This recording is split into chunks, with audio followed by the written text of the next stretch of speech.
Marvel Studios Hawkeye is always on target thanks to VFX Supervisor Greg Steele. Hey, Greg. Hey, Lorraine, how are you?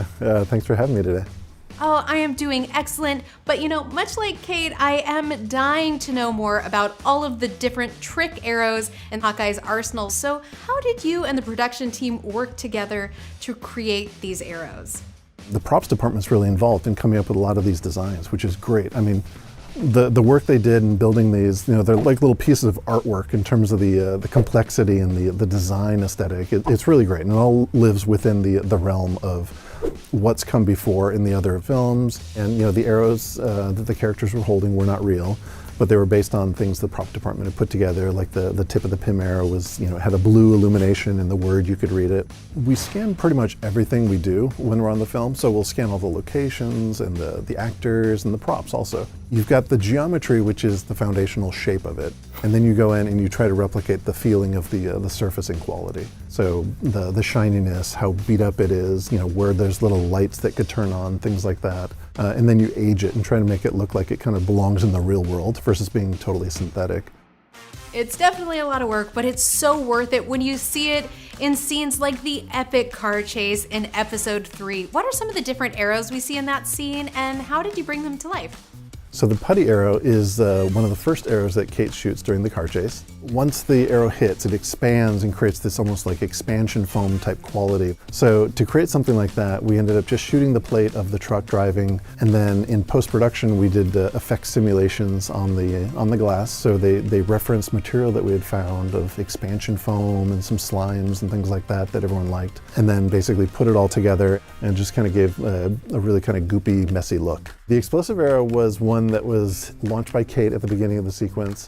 It jams into the bumper of a van and causes a giant explosion as it flips end over end, kind of rolling towards them almost.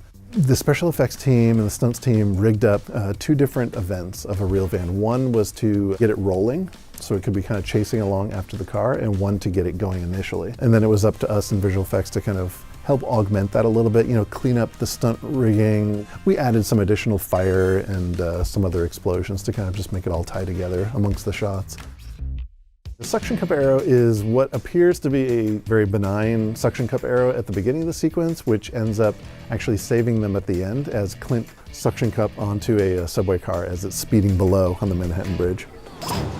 Now I get the whole plunger arrow thing! So the Octograbber arrow is an arrow device that shoots cables out from itself and then pulls back in. Kate basically fires the octo arrow into the front of the truck that Kazi's driving. It spools out all these cables inside the Christmas lot which they're driving through and pulls all the Christmas trees, causing them to smash all over the vehicle and kind of make them drive out of control and crash. We shot all the plates without Christmas trees in the lot. So we left space in a Christmas tree lot dressed with trees that the cars could kind of drive through and the stuntmen could kind of do all the action they needed to do. For most of the shots, we were putting all these computer-generated trees that were built, based on some reference that we had. There's some that are encased in kind of a wrapping and some just kind of furled out. They built those and then they rigged them up so they could simulate such that if you smashed a tree into something, it would, all the branches and all the pine needles would do what they're supposed to.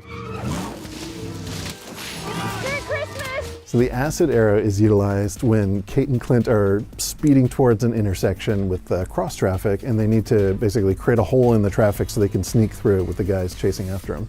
So Clint hands Kate 2 acid arrows, and she's instructed to shoot them at the traffic lights. They fly through the air and they hit a CG traffic light pole. It burns away and they kind of fall to the ground, simmering and smoldering. The Pym arrow, there's 2 forms of Pym arrows. There's the ones that shrink, and then there's the ones that grow much larger. At the end of the sequence, they're trapped, the car's been smashed, and Clint tells Kate to take a regular arrow and shoot it up in the sky. We see that Clint has got a blue Pym arrow, and he fires at it as the arrow's coming down, and it scales up and chops the truck basically in half. It was something that we had played around with in terms of how the arrow could go through the truck. I believe it was Kevin who had the idea. He said, no, shoot it straight up and then have it come straight down and chop the truck in half.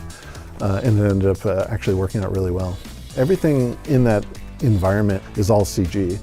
So, the bridge, the environment of New York and all that was all basically replicated. It's a real synergistic thing between stunts and special effects and visual effects. That's one of the fun things about the job, is actually being able to kind of work with all the different teams to put this together. Well, it takes a village, and just when we think we've seen it all, you pull out all of the stops for that final battle in the finale. Now, what are some of the arrows that you bring back and some of the new arrows that you introduced for this scene? So the luminous arrow was, I think, the first arrow that Kate shoots inside the ice rink. And that's basically a huge blinding light, just to try to kind of blind them so they can kind of get some cover.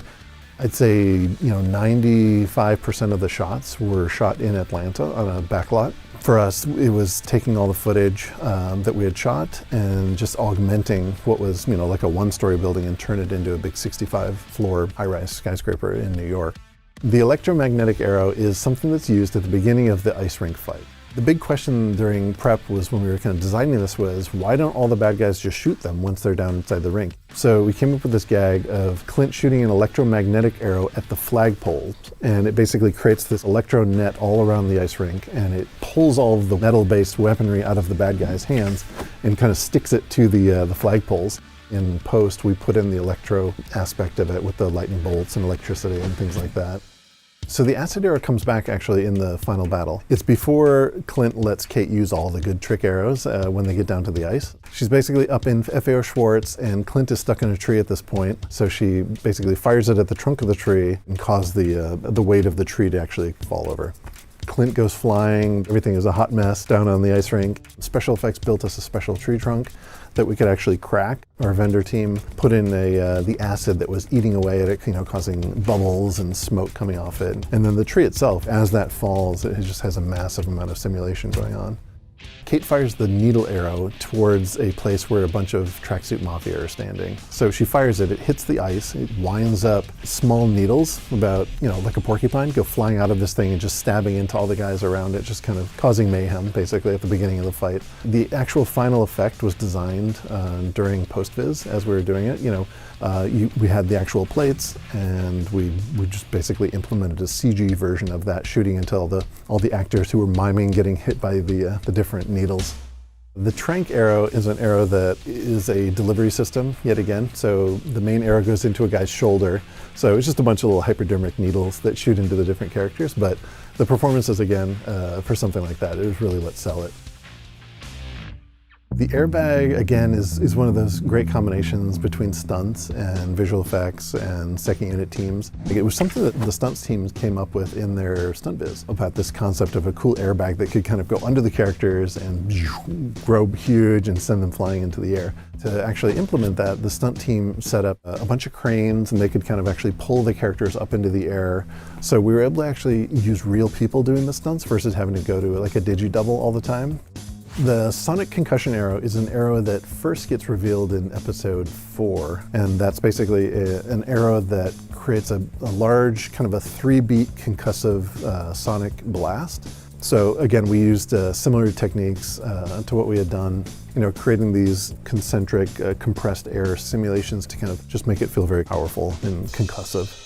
The giant explosion arrow that kind of happens at the end of the ice rink sequence is very similar to the one that took out the van earlier, but for the most part, the lighting teams created some interactive light for us. The stunt team rigged up some performers to come flying through the air, get up off the ground and get pulled by these cables and come flying forward. Visual effects wise, we ended up adding all the explosion and the debris that would fly. The splitting of the regular arrow. So Clint's down to 2 arrows with 3 bad guys coming at him. So what he does is he fires one and then quickly fires another one with greater force, causing that second arrow to cut through the first arrow, splitting it in half, so he basically creates 3 arrows. We created all the camera movement in computer graphics. We had our virtual set, so we could put them anywhere and just kind of move the camera through it. So we chased along behind the arrow in animation and split it, added effect simulations and things like that to make it very clear that it's a wooden arrow. The PIM arrow comes back again in the ice rink fight, but this time instead of actually making something gigantic, it's used to shrink down something. And there's several tracksuit mafia that are careening a big truck into the ice rink to try to kind of smash Kate and Clint as a last-ditch effort. And as it's coming towards them, Kate pulls out a PIM shrinking arrow and fires it at the van, shrinking it down. You know, we shot as much as we could with the actors in the frame, but a lot of those shots ended up just being fully computer generated. With the trucks barreling across the plaza, because we had built our CG environment, we could just drive our CG trucks through it. We had computer generated people standing down there as the truck hurls towards them. So after that moment, you know, Kate turns to Clint and says, well, I wasn't really expecting it to end that way, type thing. This kind of odd moment where a owl comes in and takes that little truck away. Well, what is that? Now, was that a real owl, or was it something that you had to create in post with CGI? It was a CG owl. It was Kevin's idea to have the owl in the tree. You'd obviously read about the owl that was in the Rockefeller tree that year, and they called it Rocky. So that's what we've called our little owl. And she's really small. She's only about yay big, and she looks just like the real one. And it was a very specific type, so we matched pretty much all the feathering and everything to make it look as authentic as possible. But she's very adorable. That she is. And now, looking back at this entire series, what was your favorite part of working on it? I mean, the content itself is amazing.